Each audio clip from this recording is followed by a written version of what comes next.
বর্তমান সময়ে আপনি যে কোনো স্থানে যাবেন, সাইকেলে বসে থাকেন, বাজারে আসেন, অফিসে যান, শুধু একটা চর্চা সবার মুখে মুখে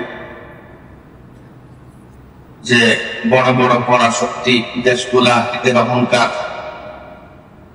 এদের বিভিন্ন আধুনিক প্রযুক্তি, ড্রোন, মিসাইল, ক্ষেপণাস্ত্র ইত্যাদি এগুলো চর্চা সবার মুখে। আবার এদের অহংকারের শেষ নেই, একজন আরেকজনের সাথে অহংকার করে বলে আমি এক মিনিটে তোমাদেরকে শেষ করে দিতে পারি, আমাদের সাথে দেখানো তোমাদের পক্ষে সম্ভব না। অনেকে অনেক ধরনের কথাবার্তা বলে বর্তমান এই মুহূর্তে আমাদের জন্য করণীয়, এই মুহূর্তে আমাদের জন্য করণীয় হলো আমরা অনেকে আমার হতাশ হয়ে পড়ি যে তারা কত শক্তিশালী, তাদের কাছে কত ভারী ভারী অস্ত্র, তাদের মিডিয়া শক্তি কত বেশি, কোথায় 100 মাইল দূরে 150 মাইল দূরে বসে অবস্থান শনাক্ত করে করে এগুলা দেখে আমরা অনেক সময় আতঙ্কিত হয়ে যাই, আমাদের মনোবল আমরা হারিয়ে ফেলি। সেজন্য এই মুহূর্তে আমাদের জন্য যেটা করণীয় সেটা হলো আমাদের মধ্যে যে একটা ইমানি সাহস আছে, একটা ইমানি যে পাওয়ার আছে, ইমানি যে একটা সাহস আছে, সেটাকে দৃঢ় করা, সেটাকে মজবুত করা। আজকে আমি আমাদের ইমানি সাহসকে কিভাবে মজবুত করব, কিভাবে দৃঢ় করব, হারানো মনোবলকে আমরা কিভাবে ফিরে পাবো, এর জন্য কয়েকটা পরামর্শ, কিছু দিক নির্দেশনা আমার পুত্র জ্ঞান থেকে বিভিন্ন উলামায়ে কেরামের বিভিন্ন লেখা, বিভিন্ন বই, কোরআন হাদিসের আলোকে যাচাই বাছাই করে কিছু দিক নির্দেশনা আপনাদের সামনে তুলে ধরার চেষ্টা করব। দোয়া করেন আল্লাহ আমাকে এই অল্প সময় আমাদের ইমানি ফায়দা হয়েছে, আমাদের ইমানি জাগরণ যেন সৃষ্টি হয়, এরকম কথাবার্তা আল্লাহ বলার জন্য তৌফিক দান করুন। আমিন। তাহলে যে কথাটা আপনাদের সামনে বলেছি, এই মুহূর্তে আমাদের জন্য সবচেয়ে বড় করণীয় হলো আমাদের যেটা ইমানি সাহস আছে, ইমানি সাহসকে আরো দৃঢ় করা। এখন ইমানি সাহসকে আপনি আরো দৃঢ় কেমনে করবেন, আরো মজবুত কেমনে করবেন? ইমানি সাহসকে আরো দৃঢ় আর মজবুত করার জন্য 1 নম্বর শর্ত হলো আল্লাহকে যেভাবে মহব্বত করা দরকার, আল্লাহকে যেভাবে ভালোবাসা দরকার সেভাবে ভালোবাসা, মহব্বত করা। মহব্বত শব্দটা শুনলেই আমরা কানগুলা খারাপ হয়ে ফেলি যে মহব্বতের কথাবার্তা বলতেছি। আবার মহব্বত শব্দটাকে আমরা সিনেমার জন্য সীমাবদ্ধ করে রেখেছি, যে সিনেমার মধ্যে মহব্বতের আলোচনা হয়। অনেকে নাটকের মধ্যে সীমাবদ্ধ রেখেছি, অনেকে তরুণ তরুণীর মধ্যে সীমাবদ্ধ করে রেখেছি যে মহব্বত শুধু এদের জন্য। এখন আমাদের আজকে আমি আপনাদের সামনে সে মহব্বতের কথা বলতেছি না,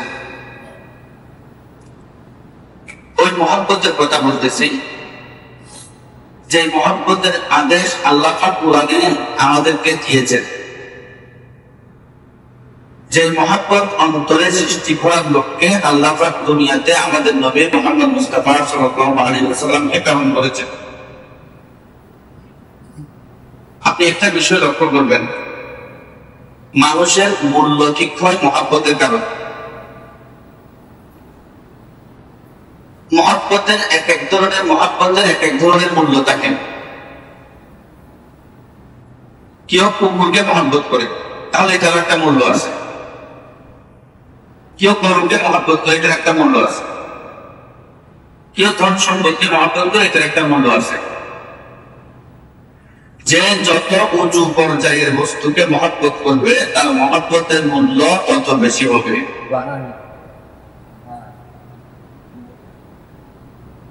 আমাদের ইনসানের মূল্য ঠিক করা হয় মহব্বতের কারণে। মহব্বত ছাড়া ইনসানের কোনো মূল্য নেই।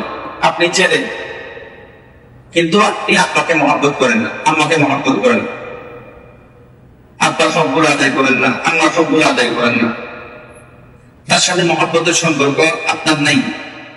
তাহলে আপনি ইতিহাস দেখেন, এরকম অনেক ছেলেকে নিজের ছেলে আপনাদের যোগ্য করে দিয়েছে। আপনি একজন স্বামী, আপনি স্ত্রীকে মহব্বত করেন, তাহলে এরকম অনেক স্বামীকে ছেড়ে স্ত্রী চলে গেছে। মানুষের মূল্য নির্ধারণ হয় মহব্বতের মাধ্যমে।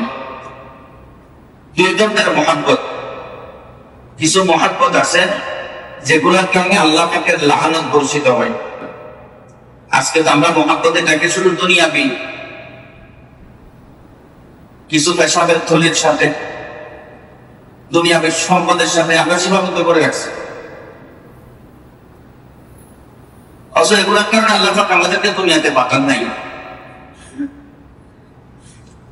আল্লাহ পাক আমাদেরকে দুনিয়াতে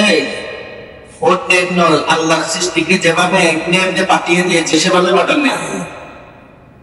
আল্লাহ আমাদেরকে দুনিয়াতে পাঠানোর আগে আল্লাহ পাক ঘোষণা করে দিয়েছেন, আমি ইনসানকে দুনিয়াতে পাঠাচ্ছি আমার খলিফা হিসেবে। ওই ক্বালা রাব্বুকাল মালাইকা ইন্নী জাইলুন ফিল আরদি খলিফা। আল্লাহ পাক আমাদেরকে দুনিয়ার মধ্যে আল্লাহর প্রতিনিধি হিসেবে পাঠিয়েছে। তা আমি আসছি দুনিয়াতে আল্লাহর প্রতিনিধি হয়ে, না আল্লাহর সাথে আমাদের মহব্বতের সম্পর্ক নেই। সেজন্য বর্তমান সময়ে দেখেন, আপনার সাথে যদি আমার বন্ধুত্ব থাকে, তা আপনি যখন বিপদে পড়বেন আর আমাকে ডাকেন বা না ডাকেন, আমি দৌড়ে এগিয়ে আপনাকে উদ্ধার করার জন্য আসবো। আপনার সাথে আমার সাথে কোনো সম্পর্ক নাই, মহব্বতের সম্পর্ক নেই। তাহলে আপনি বিপদে পড়লে আমার কি, না পড়লেও আমার। আজকে আমরা সবাই আপনাকে খুব বেশি ডাকি, তো আল্লাহ পাককে ডাকার জন্য কিছু শর্ত আছে। আল্লাহকে মহব্বতের সাথে ডাকতে হবে, অন্তরে আল্লাহ পাকের মহব্বত থাকতে হবে। আমরা যদি আল্লাহ পাকের প্রকৃত মহব্বত অন্তরে নিয়ে যদি আল্লাহ পাককে যদি ডাকতে পারি, তাহলে আল্লাহ পাক আমাদের ডাকে সাড়া দিতে দেরি করবে না। দেখেন, দুনিয়ার সমস্ত ইহুদি, খ্রিস্টান, এভাবে যত বাতিল ফিরকা আছে, সবার শক্তি প্রয়োজন, আমাদের শক্তির প্রয়োজন নেই। কারণ আমাদের শক্তি রেডি করা আছে। বলেন আমাদের শক্তি রেডি করা আছে, কারণ আমাদের সাথে আল্লাহ আছে। তো বলে তা আল্লাহ থেকে বড় শক্তিমান কেউ আছে না। এই কথা আপনাকে মুখে বলি, তো এটার উপর আমাদের একটা হাত নাই, এটার উপর আমাদের ঈমান নাই, এটার উপর আমাদের অন্তরে দৃঢ়তা নেই। আমরা যদি একটু আল্লাহকে ডাকতে হবে যে আল্লাহর পক্ষ থেকে আমাদের জন্য শত শত সৈন্য রেডি করা আছে। যখন কোন একজন ব্যক্তি আল্লাহর বন্ধু হয়ে যায়, তখন আল্লাহর সমস্ত মাখলুক তার গোলাম হয়ে যায়। যখন কোন একজন ব্যক্তি আল্লাহর ওলি হয়ে যায়, তখন আল্লাহর সমস্ত মাখলুক তার শূন্য হয়ে যায়। তাহলে ইমানদার যারা মুসলমান, এদের দুনিয়াবি পরাশক্তি সঞ্চয় করার চাইতে বেশি গুরুত্ব দিতে হবে আল্লাহর সাথে যে সম্পর্ক আছে সেটাকে। আমি আল্লাহর সাথে সম্পর্ক ঠিক রাখি নাই, আমার সাথে আল্লাহর সাথে মহব্বতের সম্পর্ক নেই, তো আমি শর্ত শক্তি সঞ্চয় করলে হলো এমন হতে পারে আমি যখন সেটা ছুটতে গেছে তখন তার একটা ছিঁড়ে গেছে, তার রঙে জ্বলে গেছে। সেটা এক নম্বর কাজ।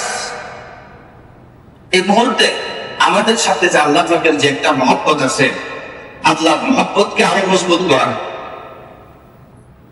একজন আশিককে জিজ্ঞাসা করা হয়েছে, বলে তুমি যে ওকে মহব্বত করো, সর্বপ্রথম তার সাথে তোমার সাথে কি ঘটনা হয়েছে?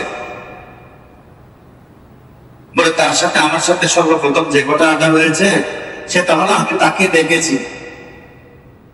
বলে দেখার সাথে সাথে আমার অন্তরে তার মহব্বত সৃষ্টি হয়েছে। বলে তারপর আমি তার সাথে কথাবার্তা বলেছি, তারপর তার সাথে আমি কিছু প্রতিজ্ঞা করেছি, এরকম করবো, তোমাকে এরকম করবো, এরকম করবো। এরপর আমার সাথে সাক্ষাৎ হয়ে গেছে, আমি আমার মহব্বতের বস্তুকে পেয়ে গেছি। অনেক ওলামায়ে বলেন আল্লাহর সাথে মহব্বত হওয়ার জন্য এক নম্বর শর্ত হলো আল্লাহর কুদরতের দিকে, আল্লাহর বড়ত্বের দিকে, আল্লাহর রহমতের দিকে, আল্লাহর ইহসানের দিকে আল্লাহর অনুগ্রহের দিকে আপনাকে দৃষ্টি দিতে হবে, আপনাকে নজর দিতে হবে। আপনি চিন্তা করে দেখেন না, আল্লাহর রহমতের দিকে দৃষ্টি দেন না। আল্লাহ রহমতের দিকে যখন আপনি দৃষ্টি দিবেন, তখন আপনি দেখতে পাবেন যে আপনি কত বড় গুনাহগার। তারপরেও আপনি গুনাহ করছেন। সকালে সূর্যটা আল্লাহ পাক যখন আপনার জন্য উদিত করে, তখন ঘুম বানায় উদিত করে না, তখন আপনার জন্য গোলাপ বানায় উদিত করে। আল্লাহ পাক যদি আপনার মতো আমার মতো নাফরমান ব্যক্তি একটু কাছাকাছি যদি সূর্যটা নিয়ে আসেন, তো আমরা তো জলে ছাই হইতে বেশিক্ষণ লাগবে না। আপনি গুনাহ করছেন, তারপরে আপনাকে আল্লাহ কত শান্তিতে রাখছে। আসমানের তারা আপনার মাথার উপরে এসে বলে নেই, এত বিজলি চমকায়, এত ঠাটা পড়ে, আপনি নাফরমান, আল্লাহর সাথে আপনার সাথে মহব্বতের সম্পর্ক না, তারপরে একটা ঠাটা আল্লাহ পাক আপনার মাথার উপর নিয়ে আসেনি। আল্লাহ পাক আপনার অপরাধ গুলাকে ঢেকে রাখছে, তারপরে আল্লাহ পাক আপনাকে রিজিক দিয়েছে, তারপরে আল্লাহ পাক আপনার একটা চাকরির ব্যবস্থা করেছে, তারপরে খানার সময়ে আপনার টেবিলে আপনার দস্তরখানা আল্লাহ পাকের সেই রিজিক গুলো আল্লাহ পাক নিয়ে আসে। এভাবে যখন আপনি আল্লাহ পাকের রহমতের দৃষ্টি দিবেন, তখন অবশ্যই আল্লাহকে আপনি এই কথাটা বলতে বাধ্য হবেন, লা ইলাহা ইল্লাল্লাহ, আল্লাহ তুমি ছাড়া আর কেউ নাই, তুমি ছাড়া আমার মহব্বত পাওয়ার যোগ্য আর কেউ নাই।